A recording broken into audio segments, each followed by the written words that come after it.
Pertanyaan berikut, bagaimana kira-kira cara kamu berdua menyucikan cintamu setelah kamu menikah? Pasti hari ini Tuhan menyucikan cintamu melalui sakramen pernikahan. Tapi setelah nanti disucikan, bagaimana kamu merawat cinta suci itu? Harus saling percaya dan terbuka. Itu lagunya siapa itu? Cinta suciku hanyalah untukmu, dengarlah kasih, kaulah apa? Dan Tuhan bersamamu dan bersama rohmu. Inilah Injil suci menurut Yohanes.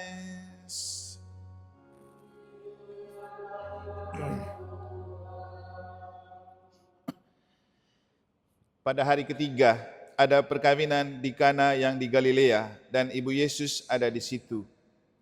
Yesus dan murid-muridnya diundang juga ke perkawinan itu. Ketika mereka kekurangan anggur, ibu Yesus berkata kepadanya, "Nak, mereka kehabisan anggur." Kata Yesus kepadanya, "Mau apakah engkau daripadaku, ibu? Saatku belum tiba." Tetapi ibu Yesus berkata kepada pelayan-pelayan, "Apa yang dikatakan kepadamu, buatlah itu." Di situ ada 6 tempayan yang disediakan untuk membasuh. Menurut adat orang Yahudi, masing-masing isinya 2-3 buyung. Yesus berkata kepada pelayan-pelayan itu, "Isilah tempayan-tempayan itu penuh dengan air," dan mereka pun mengisinya sampai penuh. Lalu kata Yesus kepada mereka, "Sekarang cedoklah dan bawalah kepada pemimpin pesta." Lalu mereka pun membawanya. Setelah pemimpin pesta itu mengecap air yang telah menjadi anggur itu, dan ia tidak tahu dari mana datangnya, tetapi pelayan-pelayan yang mencedok air itu mengetahuinya, ia memanggil mempelai laki-laki dan berkata kepadanya, "Setiap orang menghidangkan anggur yang baik dahulu, dan sesudah orang puas minum, barulah yang kurang baik. Akan tetapi engkau menyimpan anggur yang baik sampai sekarang." Hal itu dibuat Yesus di Kana yang di Galilea sebagai yang pertama dari tanda-tandanya, dan dengan itu ia telah menyatakan kemuliaannya dan murid-muridnya percaya kepadanya. Demikianlah sabda Tuhan. Terpujilah Kristus.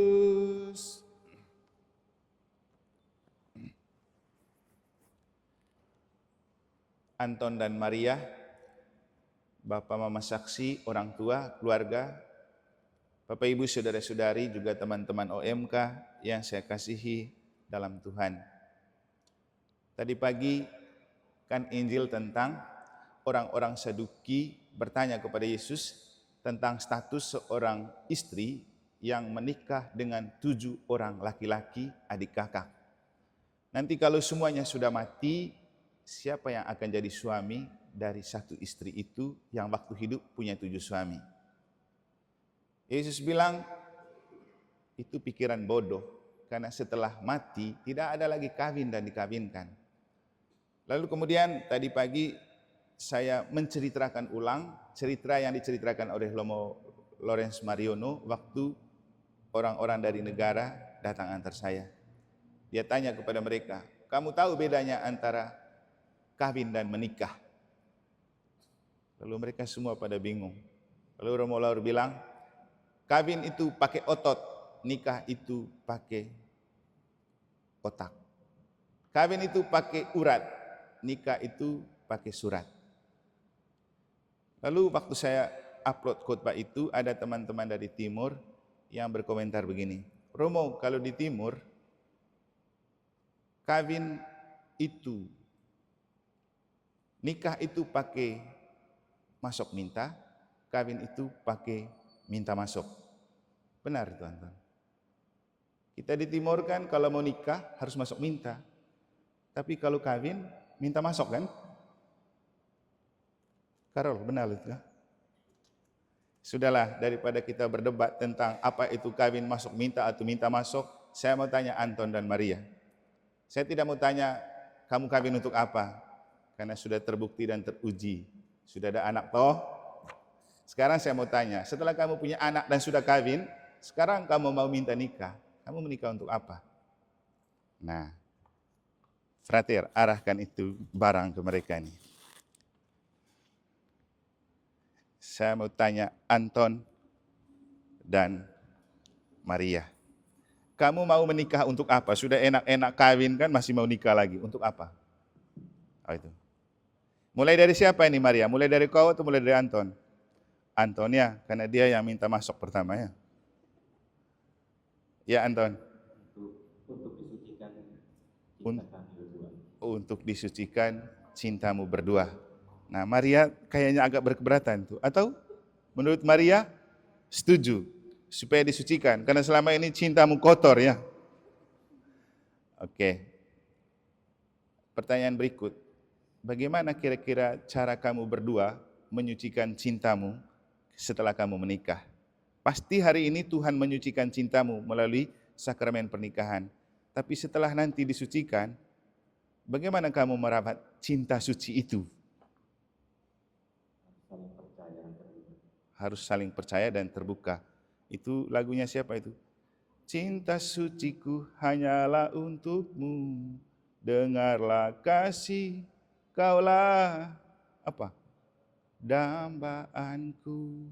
Nah, yang mau saya katakan begini, bagus kalau kamu berpikir tentang pentingnya pernikahan untuk menyucikan cinta, dan setelah disucikan, cara untuk merawat kesucian itu dengan saling terbuka. Nah, persis inilah yang mau disampaikan oleh Santo Petrus dari bacaan pertama yang kamu pakai untuk pernikahan pada hari ini. Saya mengajak untuk kamu memaknai kata-kata ini dari Santo Petrus.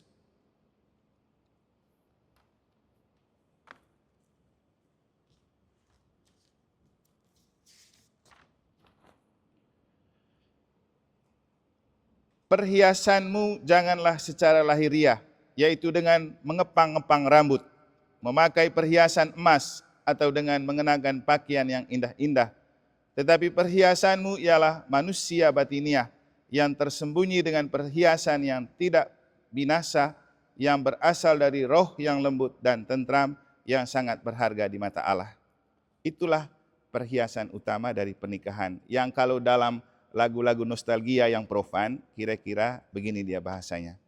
Harta hanyalah hiasan hidup semata, kejujuran, keikhlasan, itu yang utama. Mau sambung Maria?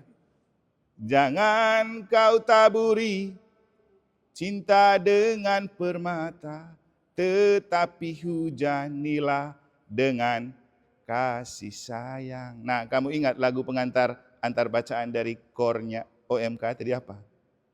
Ajarilah kami bahasa cintamu. Nah, menikah itu untuk ikatan cintamu disucikan. Dan kamu sudah mengakui cara memeliharanya itu dengan saling terbuka dan jujur. Dan itulah perhiasan dan harta utama dari merawat pernikahan. Maka setelah kamu menikah dan disucikan oleh Allah, kalau dalam bahasa lagu yang pernah saya buat, selimutilah cintamu dengan kasih Kristus. Nanti kamu bisa cek di channel YouTube saya itu, Romeo Martinano. Lagu judulnya Panggilan Merawat Cinta. Selimutilah cintamu dengan kasih Kristus. Dan pernikahan ini adalah saat di mana Tuhan menyelimuti cintamu yang manusiawi, yang terbatas, yang akan lekang oleh waktu, oleh kasih Kristus yang takkan pernah lekang oleh waktu. Maka cara merawat kesucian itu dengan bahasa cinta. Kamu sudah punya cinta, tapi apakah kamu mampu membahasakan cinta itu dengan kasih? Itu yang perlu kamu pelihara setelah menikah. Karena begini, di hatimu ada cinta, tapi bukti dari ada cinta di hatimu yang tulus, kalau tutur katamu juga mengekspresikan bahasa cinta. Dan cinta itu bisa dibahasakan tidak cuma dengan kata-kata secara verbal, tapi ada namanya yang body language. Itu artinya gerakan tubuh. dengan kedipan mata, dengan senyuman, dengan tepuk-tepuk bahu. Jadi kan Maria tahu rasanya, kalau Anton bilang I love you tanpa dia kecup keningmu atau tepuk bahumu atau rangkul badanmu, pasti rasanya kurang bergetar kan? Jadi ucapan I love you kurang menggetarkan. Tapi ketika dia bilang Maria I love you dan kemudian dia rangkul dan kecup kamu, kan rasanya berbeda tuh. Itulah body language cinta yang nyata. Dan yang paling sederhana dari cara kamu memelihara cinta ke depan itu, lakukan hal-hal kecil dan sederhana dengan rasa cinta yang besar. Contoh, lihat ada kotoran di matanya Anton, kau bilang, Kak atau sayang, kok ada kotoran itu, kasih keluar dulu. Itu baru namanya betul cinta sejati. Coba lihat kukumu, sudah panjang nih, potong dulu yuk. Gitu saja yang sederhana-sederhana. Jangan terlalu membayangkan yang besar-besar. Jangan berpikir bahwa cinta itu ketika Anton bisa membelikanmu cincin, kalung, dan lain-lain, itu tidak terlalu penting. Karena kalau kamu banyak pasang aksesoris di badan, orang lain yang akan memandang, melihat, dan terpikat denganmu. Bukan Anton yang membelikan perhiasan itu. Benar kan? Kadang-kadang saya bilang begini kepada para istri, kamu kok berpenampilan seksi, celana di atas lutut, rok di atas lutut. Saya mau tanya saja, suamimu restui enggak kamu berpenampilan seperti itu? Ya namanya perempuan, Romo. Bukan masalah perempuan. Ketika kamu berpenampilan itu, ada banyak mata yang memandang dan melihat. Belum tentu dibutuhkan oleh suamimu. Inilah zaman kita. Kita hidup di zaman di mana banyak tontonan menarik di mana-mana. Tapi lagi-lagi jangan berusaha untuk mensukseskan dan membahagiakan perkawinan dengan perhiasan yang tampak menyala di mata. Tapi kenakanlah perhiasan yang selalu menyala di hati, yang oleh orang-orang sering menamakan inner beauty. Kecantikan hati itu jauh lebih penting untuk kita merawat hidup perkawinan. Karena kalau hati kita cantik, dia akan terus menyalakan api cinta untuk kita membahasakan cinta itu baik dalam tutur kata dan perbuatan. Akhirnya satu hal lain lagi yang perlu kamu ingat dari perkawinanmu, selain perhiasan rohani yang dimaksudkan oleh Santo Petrus dari bacaan pertama, kamu ingat apa yang dilakukan oleh Tuhan Yesus dan Maria waktu mereka hadir dalam pesta perkawinan di Kana. Saya senang kamu ambil bacaan ini, dan saya juga memakai kasula khusus keluarga kudus hari ini karena mau menguduskan keluargamu. Dan kamu memakai bacaan tentang Yesus dan Maria hadir dalam pesta perkawinan di Kana. Dan kalau saya boleh tanya, saya mau tanya Bapak Mama saksi ini, atau orang tua. Kira-kira waktu perkawinan di Kana itu Yusuf kemana? Kemana? Cari tahu dia. OMK, waktu perkawinan di Kana kan tidak ada cerita Yusuf ada di situ. Kira-kira Yusuf kemana? Nah, semua pada tidak tahu. Nanti kita ada rekoleksi tentang Santo Yusuf saja.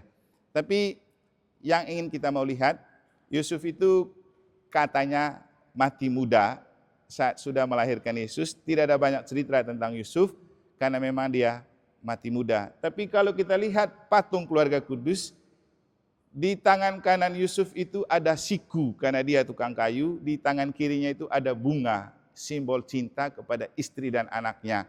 Sehingga walaupun dia sudah mati, cintanya tetap hidup, dan cinta Yusuf itulah yang menyertai Maria dan Yesus waktu hadir dalam pesta perkawinan di Kana. Sehingga kalaupun Maria hadir tanpa suami, orang tidak merasa ini janda loh, boleh kita rebut. Tidak. Kenapa? Badan Yusuf memang tidak ada atau sudah mati, tapi cintanya tidak pernah mati. Makanya saya hubungkan dengan pertanyaan kaum Saduki tadi. Kalau sudah mati itu kawin dengan siapa? Itu tidak ada urusan lagi. Yang penting kita menikah untuk bahagia. Bahagia di dunia, bahagia di surga, dan dia di surga membahagiakan kita di dunia yang masih bersiarah. Nah, Maria dan Yesus hadir dalam pesta perkawinan di Kana untuk menunjukkan bahwa mereka peduli dengan hidup perkawinan kita. Itu yang mau disampaikan. Setiap orang yang menikah dalam Kristus akan mendapat doa dan penyertaan Bunda Maria. Seperti Maria dan Yesus hadir dalam pesta perkawinan di Kana, demikian juga dia akan selalu hadir dalam hidup perkawinan Anton dan Maria. Pasti ada banyak kekurangan dalam hidup perkawinanmu, tapi kamu lihat di Kana, orang yang paling peduli dengan kekurangan tuan pesta adalah Maria. Maka dalam hidup perkawinanmu, orang yang paling peduli dengan kekurangan hidup berkeluargamu adalah Maria. maka jangan lupakan Bunda Maria dan Santo Yosef untuk menjaga dan merawat kesucian cintamu dalam hidup perkawinan. Amin. Semoga Tuhan memberkati.